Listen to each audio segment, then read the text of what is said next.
తెలియదు. సో ఆయన ఫాదర్ లెక్క చూసుకున్నాడు. ఆయన ఫోన్ చేసి అరే మమ్మీ ఏమైందిరా పోగొట్టుకుపోయినా ఉంటారు, నేను ఇప్పుడు స్టార్ట్ అవుతున్నా హైదరాబాద్ నుంచి అంటాడు. ఏం లేదు ఇట్లా నేను బాగానే ఉన్నా అంటే ఇంకా ఇట్లా కండపొడితే నీళ్లు కడిస్తే ఏదో డల్లుగా మాట్లాడు ఇట్లా చేస్తారు ఇక కొంతమంది కావాలని. సో ఆర్జీవీ పైన కూడా కేసు వేసినట్టు మాకు తెలుస్తుంది. యాక్చువల్లీ నేను డైరెక్ట్గా కేసు వేయలేదు. సో నన్ను ఎంతో అభిమానించే మా అన్న కేసు పెట్టిండు. సో ఊరు పేరు లేని బర్లక్క అని అంటే నాకు ఎందుకు లేదు ఊరు పేరు, ఊరుంది, పేరుంది, నాకు ఒక కాన్స్టిట్యున్సీ ఉంది, నాకు ఒక మండలం ఉంది, ఒక ఫ్యామిలీ ఉంది.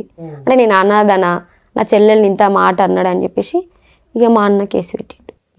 నడుస్తుంది ఆ కేసు కూడా ఇంకా నడుస్తుందంట. సో ఎలక్షన్ జరిగే టైంలో కూడా మంచి హ్యాపీగా ప్రచారం చేస్తున్నావు. ఆ టైంలో సడన్ గా ఒక వీడియో బయటికి రావడం జరిగింది మనకి నాన్న గురించి. ఆ వీడియో రాగానే మొత్తం వన్ సైడ్ అయిపోయింది. ఏదో శిరీష మంచిగా ప్రచారంలో దూసుకెళ్తున్న శిరీష మధ్యలో ఆ వీడియో చాలా వైరల్ కావడం జరిగింది. మీ నాన్న సో నీ గురించి కొన్ని మిస్గైడ్ చేసిండు, కొంచెం వేరేలాగా మాట్లాడిండు. సో ఆ వీడియో గురించి మీరు ఏం చెప్తారు? అంటే కావాలని చేపించాలని చెప్పి కూడా మీరు కొన్నిసార్లు సందర్భాలు కావాలని చేపించారని చెప్పడం కాదు, చేపిచ్చిరు 100%. చేపించిన వ్యక్తులు కూడా నాకు తెలుసు, కానీ నేను ఇంకేం అనదలుచుకోలేదు. ఎవరి పాపం వాళ్ళది.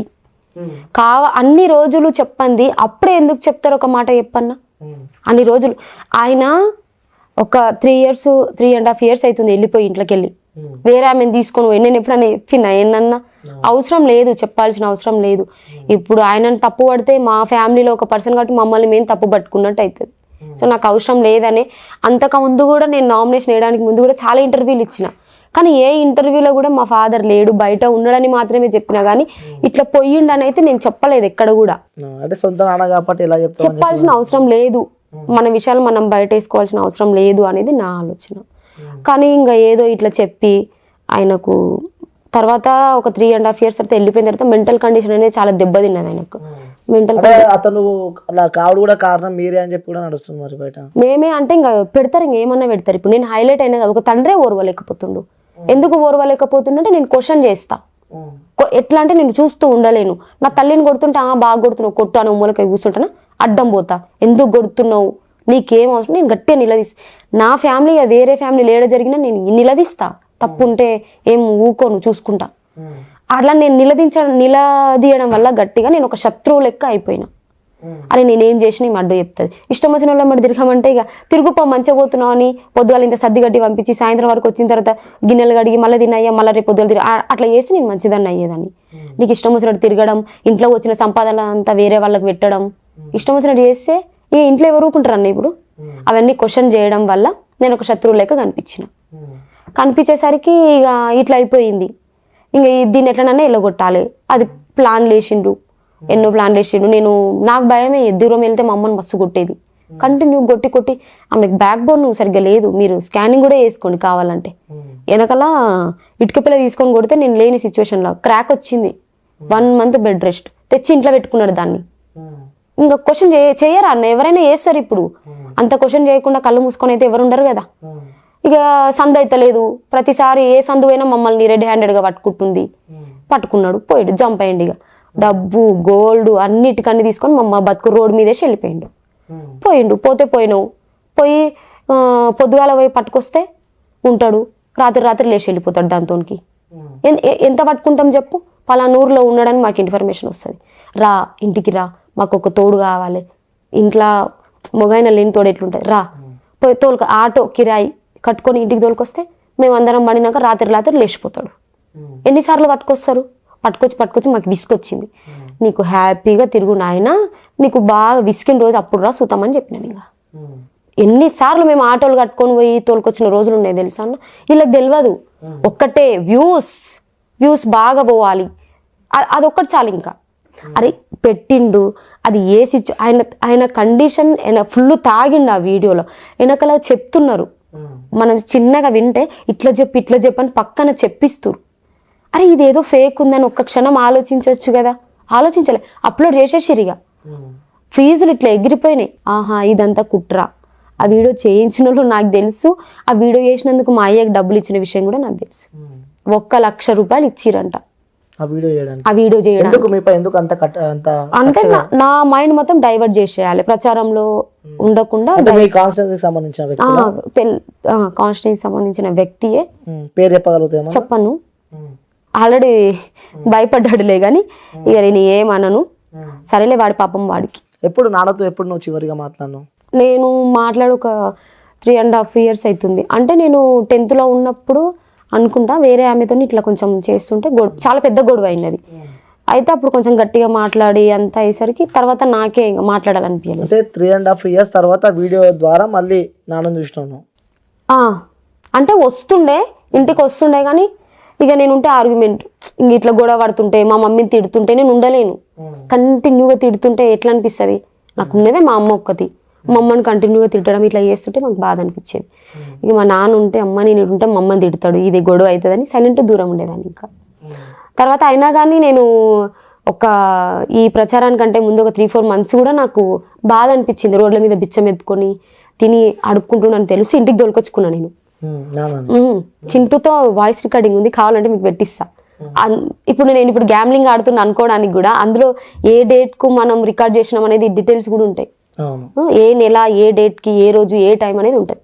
సో ఫోన్ చేసి శ్రీశైలంలో బిచ్చం అడుక్కుంటుండంట, 7 పట్టుకరా అంటే మెంటల్ మంచిగా లేదంట.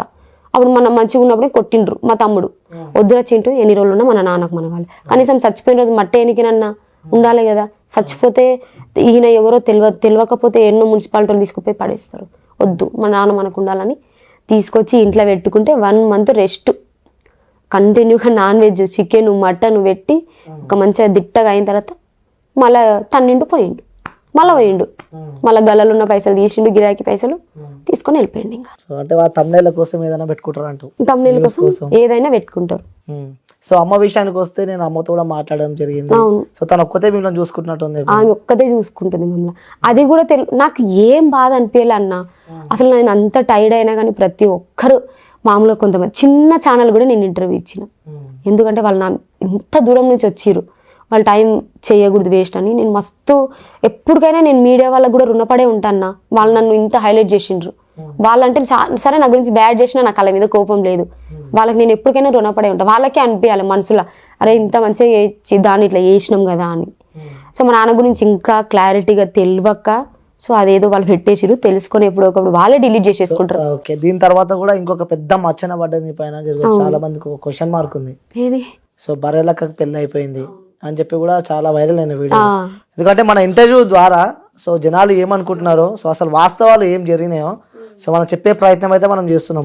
సో అదొక్క మచ్చ, అంటే మనం ఇప్పటికీ ఆల్మోస్ట్ అన్ని క్లియర్ చేసినాము. సో బర్రెలక్కకు ఆల్రెడీ పెళ్లి అయిపోయింది అని చెప్పి కూడా వాళ్ళకి సంబంధించిన వాళ్ళతో కూడా కొన్ని వీడియో బైట్స్ కూడా మనం చూసినాం బయట. సో దాన్ని మీరు ఏం చెప్దాం అనుకుంటున్నారు? ఇప్పుడు నేను వచ్చిన ప్రాసెస్ ఏందన్నా, సమాజంలోకి ఏం చేయడానికి వచ్చిన, సేవ చేయడానికి వచ్చిన. మళ్ళీ సేవలో తప్పుంటే మాట్లాడగా నా పర్సనల్ విషయాలు జనాలకి ఎందుకన్నా నేను అనుకుంటున్నా. ఇప్పుడు నేను ఒక పని మీద బయటకు వచ్చిన, నిరుద్యోగం అనేది ఉండకూడదు, నాలాగే ఎవరు ఇబ్బంది పడొద్దు. ఇంకెప్పుడైనా నిరుద్యోగం పైన నిర్లక్ష్యం చేయాలంటే ఎవరైనా భయపడాలి, సమాజానికి సేవ చేయాలి. నేను ఎన్నో అనుభవించిన, నా ఏజ్ 26 ఏండ్లు, కానీ నేను ఎంతో అనుభవించింటే ఇంత పెద్ద నేను తీసుకున్న అడుగులో నా ప్రాణం పోతుందని కూడా నాకు తెలుసు, పోయే సిచ్యువేషన్స్ ఉంటాయని కూడా తెలుసు. నేను ఎలక్షన్లో ఏడ వండుకున్నా, ఏడ తిన్నా, రాత్రి పోయినా కానీ ఏడ వండుకుని ఏడ తిన్నా కూడా ఎవరికి తెలియదు, చెప్పలేము. మా తమ్ముని కొట్టారు, రేపు నన్ను కొట్టడానికి గ్యారెంటీ ఏముంది? అలాంటి సిచ్యువేషన్లో నేను ఇంత నిలబడినా అంటే నేను ఎన్ని ఎదుర్కొని ఉంటే నేను సమాజ సేవ చేయడానికి ఈ నిర్ణయం తీసుకున్నా. నేను చేసే సేవలో ఏదన్నా మిస్టేక్ ఉంటే నువ్వు ఏలెత్తి చూపి, నా పర్సనల్ విషయం అనేది ఎవరికి అవసరం లేదు. వాళ్ళ ఇంట్లో అంత చక్కగా ఉన్నప్పుడు నాకు చెప్పాలి. సో ఈ ప్రచారాలు చేసింది, ఇలాంటివి క్రియేట్ చేసింది కూడా ఓర్వజాలని వాళ్ళే. అంటే అక్కడ అవతల వాళ్ళకి సంబంధించిన వాళ్ళు కూడా వీడియో బైట్స్ లో మనం చూస్తున్నాం. వాళ్ళకి ఏం చెప్తారు మీరు? వాళ్ళకి ఏం చెప్తున్నా వాళ్ళ ఇంట్లో చక్కగా ఉన్నప్పుడు నాకు చెప్పమని నేను అనుకుంటా. ఒక ఆమె నా గురించి చెప్పింది, ఆమె గురించి నేను ఇప్పుడు చెప్తా వీడియో. హస్బెండ్ కి పక్షవాతం వచ్చింది, హస్బెండ్ కి పక్షవాతం వస్తే నీకు సేవ చేయడం నా శాత కాదని హౌస్లో ముంచింది తలకాయ. మళ్ళీ ఆమె గురించి ఆమె చెప్పుకోదు ఎందుకు? ఆమె చెప్పుకోవాలి కదా, నా మొగని కూడా నేను తలకాయ ముంచినా అని చెప్పుకోవాలి కదా. నా విషయాలు బయట పెడుతుందే, ఆమె విషయాలు ఆమె అవునయ్యా నేను కూడా మొగన్ని హౌస్లో ముంచిన, పక్షవాతం వచ్చింది, సేవ చేయడానికి శాతగాక హౌస్లో ముంచిన సంపుదాం అనుకున్నా, కానీ బయట వాళ్ళు వచ్చి నన్ను దన్నీరు, నా మొగని నీళ్ళకి తీసిరని చెప్పుకోవచ్చు కదా. మరి నా విషయం ఎందుకు చెప్పాలి ఇప్పుడు? సో నేను బయట ఏ ప్రాసెస్ మీద వచ్చినా ఆ ప్రాసెస్ సరిగ్గా లేకుంటే నువ్వు నన్ను క్వశ్చన్ చేయి. పర్సనల్ లైఫ్ అనేది ఎవ్వరికి అవసరం లేదు. ఓకే, సో నెక్స్ట్ ఎంపీగా పోటీ చేయబోతుంది నాగర్ కర్నూలు నుంచి బర్రెలక్క అని చెప్తున్నారు. మరి చేస్తున్నా అదే కదన్న. అందుకే కంటిన్యూగా ఇప్పుడు నాకు అంత అనుభవం లేదు అనేసి ఎమ్మెల్యే ఎలక్షన్స్ అప్పుడు చాలా మంది నన్ను అన్నారు నీకు అనుభవం లేదు అని. ఈ ఎంపీ ఎలక్షన్లో అలాంటి మాట రాకూడదు అనేది అనుభవజ్ఞులైనటువంటి కొంతమంది మేధావులను కలుస్తూ వాళ్ళ దగ్గర ఎలా మాట్లాడాలి ఎలా ఏంటి అనేది నేను కంటిన్యూస్గా ఇప్పటికి నేను ఎప్పటి నుంచి అయినా అన్న నేను చదువుకుంటున్న టైంలో అయినా మధ్యాహ్నం తిని కాసేపు ఒక అర్ధ గంటనైనా పడుకునేదాన్ని ఆఫ్టర్నూన్. ఎలక్షన్ నిలబడ నుంచి ఈ రోజు వరకు కనీసం 6 గంటలు 5 గంటలు నిద్ర కంటే ఎక్కువ పోతలేను. పొద్దుగాల లేస్తే రాత్రి ఇంటికి పోయే వరకు 9 అవుతుంది. అంటే కలుస్తూనే ఉన్నా కంటిన్యూగా. నాకు ప్రచారంలో సపోర్ట్ చేసిన వాళ్ళని కానీ వాళ్ళని కలవడం వాళ్ళకు నేను చెప్పడం థ్యాంక్స్ చెప్పుకోవాలి కదా. ఆ రోజు టైం లేకున్నది. ఆ రోజు చాలా మంది కొంతమంది నా ఫేస్ చూడకుండా వెళ్ళిపోయిన వాళ్ళు కూడా ఉంటారు. ఎందుకంటే నేను ఏ ఊర్లో ప్రచారం చేస్తున్నా వాళ్ళకు రూట్ మ్యాప్ తెలియక చాలా మంది ఇంటి వరకు వచ్చి వెళ్ళిపోయిన వాళ్ళు కూడా ఉన్నారు. సో వాళ్ళందరికీ నేను వీడియోల రూపంలో ప్రతిసారి థ్యాంక్స్ చెప్తున్నా. ఇప్పుడు కూడా చెప్తున్నా. వాళ్ళకి నేను ఎప్పటికైనా రుణపడి ఉంటా. ఇంకా ఏంటి అంటే కొంతమంది అన్న నేను నెంబర్ ఇచ్చిన నాకు హెల్ప్ చేయండి అని నెంబర్ ఇచ్చిన ఆ నెంబర్ మిస్యూజ్ చేస్తున్నారు. కొన్ని వీడియోల ఇన్స్టాలో కొన్ని ఫేక్ అకౌంట్స్ క్రియేట్ చేసి నాకు బాయ్ ఫ్రెండ్ లేడు మీకు బాయ్ ఫ్రెండ్గా ఉండాలనుకుంటే ఈ నెంబర్ కాల్ చేయండి అని నా నెంబర్ పెడుతున్నారు. సో ఇలాంటి ఫేక్ ప్రచారాలు చేసే వాళ్ళు కూడా ఇలాంటివి చేయకూడదు. నేను చెప్తున్నా నా నెంబర్ అంతా పోయింది.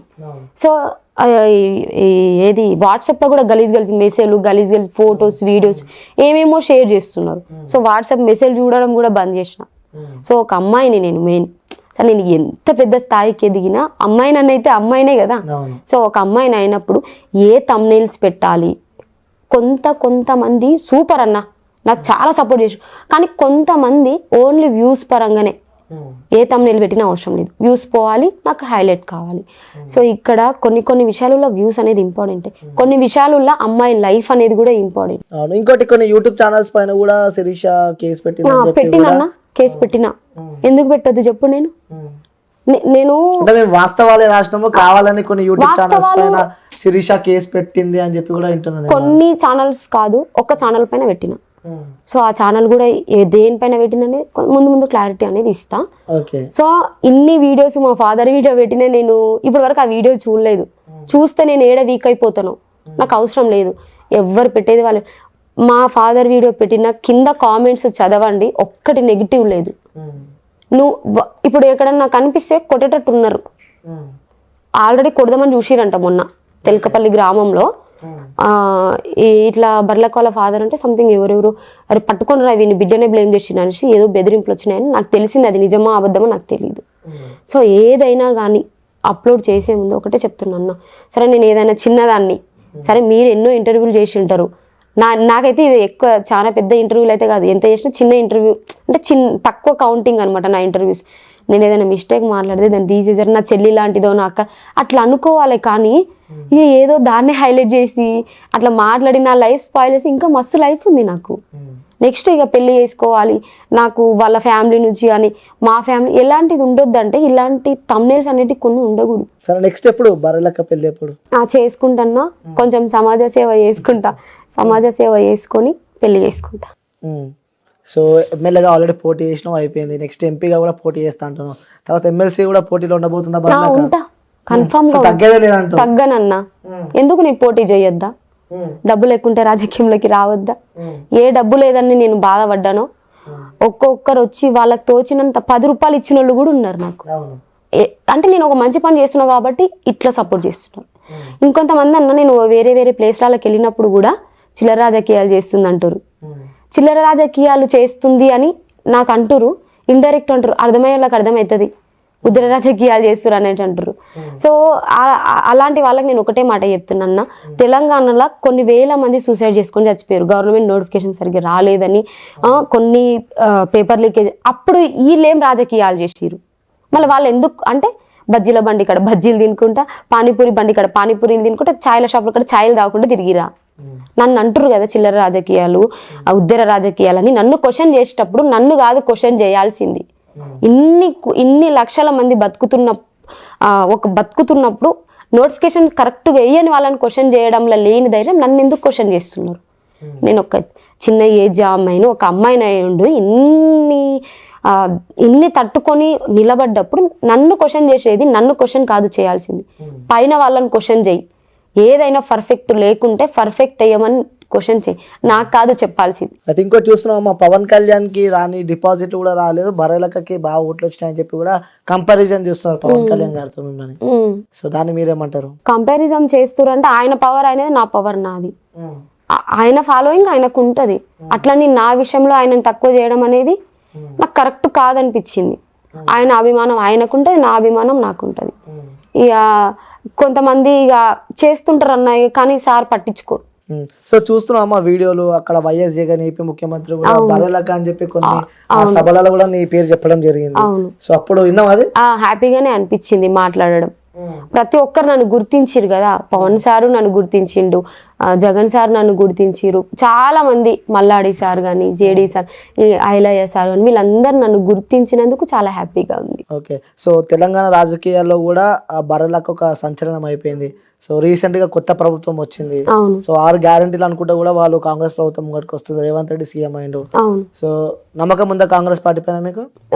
ఫస్ట్ నమ్ముద్దామన్నా, తర్వాత ఎట్లుంటది అనేది తెలుస్తుంది కదా. ఇప్పుడు ఒకటే మనం నెల రోజులకే అనడం కరెక్ట్ కాదు. వాళ్ళు ఆల్రెడీ చెప్తానే ఉన్నారు అన్నీ చేస్తున్నాం, ఇంకా గవర్నమెంట్ ఇంకా ఎంపీ ఎలక్షన్స్ అవన్నీ ఫామ్ అయినాక కొంచెం టైం ఉందనేసి చెప్తారు. మనం కూడా తొందర నిందేయడం కరెక్ట్ కాదు కదా. సో మనం చూద్దాం, కొంచెం చూసి తర్వాత కాకపోతే. రైట్. ఎంపీగా కూడా బిఎస్పీ నుంచి పోటీ చేయబోతున్నా లేకపోతే ఇండిపెండెంట్ గానే చేస్తాను. ఎందుకంటే ఆర్ఎస్ ప్రవీణ్ కుమార్ సార్ అంటే కూడా మీకు ఇష్టం వేరన్నా, ఇష్టం ఉంటది, ఇష్టం వేరు, పోటీ చేయడం అనేది వేరు. ఆయన నాకు కేసు విషయంలో హెల్ప్ చేసిండు, ఆయన అంటే ఇష్టం, నాకు అభిమానం. అట్లానే ఆయన పార్టీలో చేస్తాను, నేను ఇక్కడ కూడా చెప్పలేదు. సో ఏ పార్టీ నుంచి ఆఫర్ వచ్చినా కాంగ్రెస్ ఇండిపెండెంట్ గా చేస్తా, ఎందుకంటే జనాలు నన్ను ఇండిపెండెంట్ గానే ఇష్టపడుతున్నారు. వాళ్ళకి ఇష్ట ప్రకారం నేను ఉండాలి కదన్నా. సో ఇంకోటి కూడా శిరీష కామెంట్లు చూస్తున్నాను అనమాట, ఏపీకి సంబంధించిన కొంతమంది వ్యక్తులు కూడా మేము కూడా బర్రెలకలాగా ఇండిపెండెంట్ గా పోటీ చేయబోతున్నాము, సో మీ సపోర్ట్ నాకు కావాలని చెప్పి కూడా కొన్ని చూస్తున్నా. సో వాళ్ళకి సపోర్ట్ చేయబోతున్నా, వెళ్తా ప్రచారంకి, ఏపీ కూడా వెళ్తా. వాళ్ళు చాలా మంది నన్ను కాంటాక్ట్ అయ్యారు, సో మా ఇంటికి కూడా వచ్చిర్రు అనమాట. వాళ్ళు కూడా నిలబడుతున్నా, ఖచ్చితంగా నువ్వు ప్రచారంకి రావాలి మా సైడ్ అని చెప్పిరు. వాళ్ళ నెంబర్స్ కూడా ఇచ్చేసి వెళ్ళిరు. వాళ్ళకు ఎలా చేయాలనేది నన్ను అడుగుతున్నారు. నామినేషన్ వేసినప్పుడు ప్రాసెస్ కానీ లేకపోతే గ్రౌండ్ వర్క్ ఎట్లా చేయాలనేది నన్ను చాలా మంది అడుగుతురు. సో నేను ఇంటికి లేకపోయినా మా మమ్మీ దగ్గరికి వెళ్ళి మాట్లాడడం, నా నెంబర్ తీసుకొని, నేను కొత్త నెంబర్లు ఎత్తట్లేదన్నా, ఎందుకంటే కొంతమంది కావాలని గలీజ్గా మాట్లాడుతురు, గలీజ్గా. సో నేను అంత బాధ అనిపిస్తుంది. ఇంకొంతమంది కాల్స్ లిఫ్ట్ చేయట్లేదు, పొగరు వచ్చింది అంటారు. పొగరు వచ్చింది అన్న వాళ్ళకి నా ఫోన్ ఇస్తా, తీసుకొని మాట్లాడండి, అప్పుడు తెలుస్తుంది. నేను ఫోన్ ఆన్ చేస్తా, నీకు కాల్ ఎత్తడానికి కూడా టైం ఉండదు. కంటిన్యూస్ గా నైట్ 1-2 కాదు, నైట్ 1-2 కూడా కాల్స్ వస్తాయి. ఓకే. ఏపీకి పోయినా అమ్మాయి మధ్యలో ఎప్పుడైనా? పోలేదు, వెళ్తా. సో ఇప్పుడు నెక్స్ట్ ఏపీలో కూడా ఎలక్షన్ వస్తున్నాయి. అవును. సో జగన్ పాలన ఐడియా ఉందా? ఉందన్నా. సో జగన్, జనసేన పవన్ కళ్యాణ్, చంద్రబాబు నాయుడు ఉన్నారు. సో బీజేపీ కూడా ఉంది అక్కడ. సో అక్కడ ఏ పార్టీ గెలిస్తే బాగుంటుంది అనుకుంటున్నాను? నో కామెంట్స్ అన్నా, ఏం చెప్పాలనుకోవట్లేదు. కానీ ఇండిపెండెంట్ గా నిలబడ్డ ప్రతి ఒక్కరికి నేను వెళ్ళి ప్రచారం చేస్తా, ఏపీలో కూడా వెళ్తా. ఓకే. సో ఇట్లా అంటారు.